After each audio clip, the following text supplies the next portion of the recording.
Conceito, origem e papel da psicopedagogia na prática docente. Fatores do desenvolvimento humano.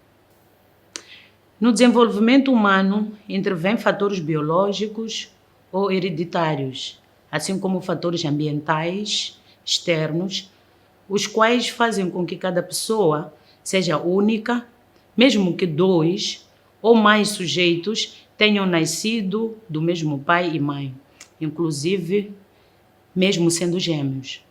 Isso faz com que, apesar dos estudiosos do desenvolvimento estarem interessados nos processos universais de desenvolvimento vivenciados por todos os seres humanos normais, eles também estudam as diferenças individuais nas características, influências e consequências do desenvolvimento. As pessoas diferem em gênero, altura, peso e compleição física, na saúde e nível de energia e inteligência e no temperamento, personalidade e reações emocionais. Os contextos das vidas também diferem. Os lares, as comunidades e sociedades em que vivem, seus relacionamentos, as escolas que frequentam, ou se elas de fato vão para a escola, o trabalho que fazem e como passam o seu tempo livre. Estas diferenças entre os sujeitos têm explicações nos fatores do desenvolvimento, de tal modo que a exposição individual a estes fatores faz com que cada um seja mais igual a si mesmo que os outros, incluindo os que constituem a mesma faixa de idade, a mesma família, os mesmos pais biológicos, etc. É isso que torna interessante abordarmos os fatores do desenvolvimento humano, a começar pelos fatores biológicos e depois os fatores ambientais. Fatores hereditários ou biológicos. A análise do processo de desenvolvimento permite compreender que a hereditariedade tem influência sobre o desenvolvimento humano.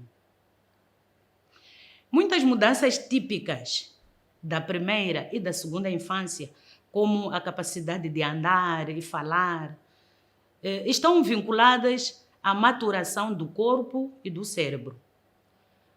O desdobramento de uma sequência natural de mudanças físicas e padrões de comportamento. À medida que as crianças se tornam adolescentes e depois adultos, as diferenças individuais nas características inatas e na experiência da vida passam a desempenhar um papel mais importante. Durante a vida toda, porém, a maturação continua influenciando certos processos biológicos, como, por exemplo, o desenvolvimento do cérebro. As características fundamentais de qualquer organismo vivo estão programadas na sua constituição genética, o que significa que as características herdadas dão a cada pessoa um ponto de partida especial na vida. As características fundamentais de qualquer organismo vivo estão programadas na sua constituição genética, o que significa que as características herdadas dão a cada pessoa um ponto de partida especial na vida. Existe uma relação entre a maturação e o comportamento apresentado pelas crianças numa determinada idade. Porém, a programação genética, hereditariedade, determina todas as direções possíveis do desenvolvimento. Fatores externos ou ambientais. O ambiente em que a criança vive e cresce condiciona parte considerável do seu desenvolvimento. Neste sentido, o desenvolvimento humano resulta de influências ambientais, sobretudo o conhecimento. Os fatores ambientais envolvem fatores sociais, como o homem e suas práticas, produções de experiências históricas, culturais, econômicas, racionalização do meio. E físicos, como o clima, a vegetação, os solos, o ar, a água, os alimentos, que são exteriores ao indivíduo. E estes encontram-se em permanente e contínua interação entre si. O papel do professor é, no entanto, perceber a complexidade dos elementos que compõem os fatores ambientais, de modo a criar condições favoráveis para o processo de aprendizagem.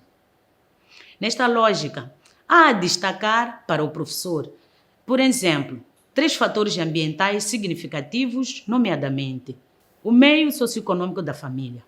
A pobreza, especialmente se durar muito tempo, pode ser prejudicial para o bem-estar físico, cognitivo e psicossocial das crianças e das famílias. As crianças pobres estão mais propensas do que as outras crianças a apresentar problemas emocionais ou comportamentais e seu potencial cognitivo e o desempenho na escola são mais prejudicados. O mal causado pela pobreza pode ser indireto pelo impacto causado no estado emocional dos pais e na parentalidade, bem como no ambiente doméstico criado por eles. A composição da vizinhança também afeta as crianças. Para quem vive numa vizinhança pobre, com grande número de desempregados, é menos provável encontrar apoio social adequado disponível. Ainda assim, o desenvolvimento positivo pode ocorrer apesar de sérios fatores de risco. A riqueza, porém, nem sempre protege as crianças contra riscos. Algumas crianças de famílias ricas são pressionadas para alcançar o sucesso e frequentemente são deixadas sozinhas em casa por pais ocupados. Essas crianças apresentam altas taxas de abusos de substâncias químicas, ansiedade e depressão. Embora as famílias pobres geralmente sejam menos otimistas sobre a vizinhança e se sintam menos seguras nelas, vários pontos positivos podem ser encontrados no contexto da família imediata. Os pais afirmam estar mais próximos de seus filhos, frequentam a igreja com a sua família, sentem-se seguros em casa e na escola e fazem as refeições juntos com mais frequência do que as famílias mais ricas. Cultura e etnia.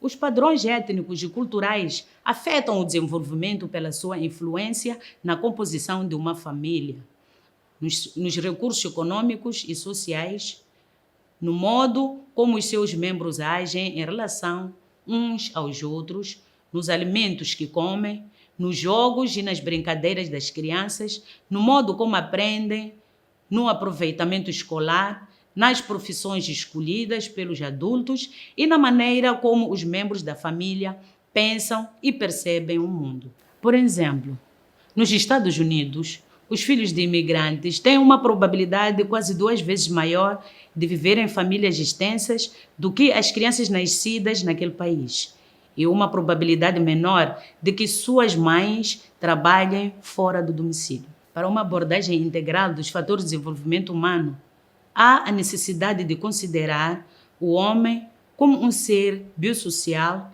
resultante de influência de fatores internos e externos. Assim, a experiência pessoal e, portanto, a resultante em termos de desenvolvimento humano é vista como o resultado de interação entre os fatores internos e externos. Princípios do desenvolvimento humano.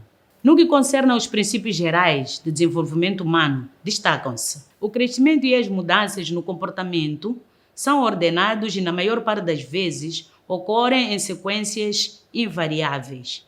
Deste modo, ao interpretar e explicar o processo de desenvolvimento humano, é preciso considerá-lo como um processo ordenado e sequenciado, partindo do mais simples ao mais complexo. Por exemplo, a criança começa por gatinhar e, a seguir, é que aprende a andar.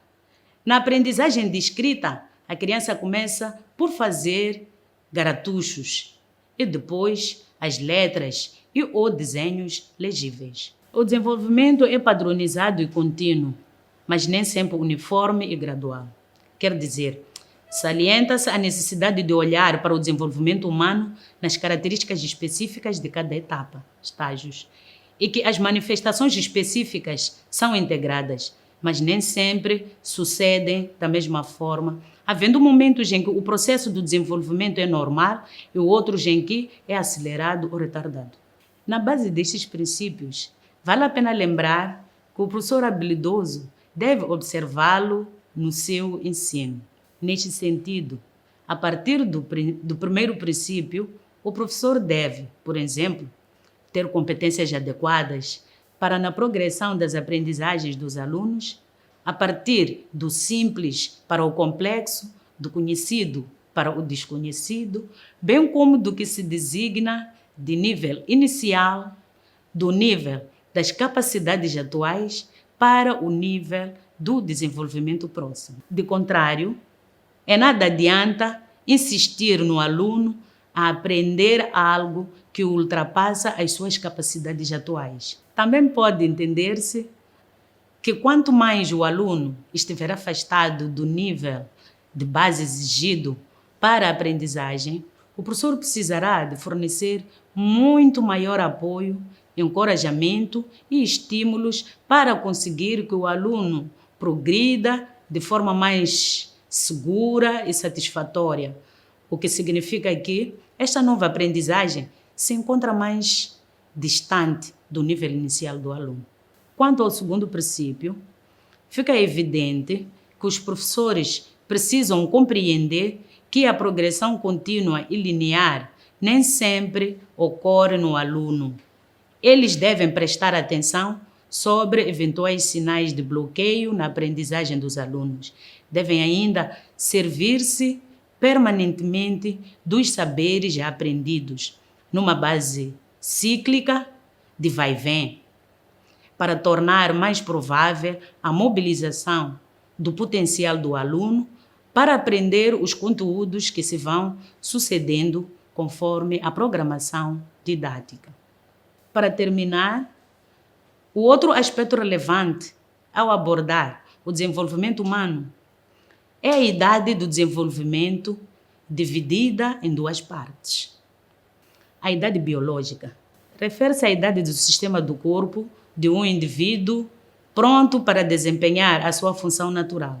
Por exemplo, o surgimento da primeira dentição, o amadurecimento dos sistemas corporais, muscular, ósseo, nervoso, respiratório, circulatório, digestivo, imunitário, etc. A idade cronológica é a idade que corresponde aos anos de vida do indivíduo. A sua determinação é como base no calendário civil. Por exemplo, 4 anos de idade. Para o professor avaliar o desenvolvimento equilibrado dos alunos, é fundamental perceber que o indivíduo é considerado com o desenvolvimento ideal quando a idade biológica está de acordo com a idade cronológica. De uma criança de 6 anos de idade, espera-se que ela apresente a estrutura cognitiva madura para distinguir os seus comportamentos e papéis sociais com os de crianças da sua idade, do mesmo sexo ou oposto. Resumo do tema. O desenvolvimento humano é influenciado por fatores internos e externos. Estes fatores têm uma relação dialética, sendo a hereditariedade e o ambiente fontes de importância vital para o desenvolvimento, pelo que é incorreto atribuir mais importância a uns fatores do que a outros. A pessoa humana é um ser que se direciona e evolui por suas experiências e valores, visando, antes de tudo, o seu próprio bem-estar na sua realização pessoal. O indivíduo tem um papel ativo na construção do seu próprio desenvolvimento. Quando procura dominar o seu ambiente, constrói níveis superiores de conhecimento a partir dos elementos fornecidos, quer pela maturação, quer pelas circunstâncias ambientais. O papel do professor no âmbito de saber fazer deve cingir-se na utilização dos conhecimentos científicos para a promoção de hábitos de vida saudáveis, prevenção de doenças do ambiente e uso sustentável de recursos, visando a promoção do desenvolvimento humano integral, na escola e na sociedade. Igualmente, é importante o professor ter uma adequada compreensão sobre os princípios de desenvolvimento humano para que utilize em benefício da melhoria da aprendizagem dos alunos. Difícil é o ficar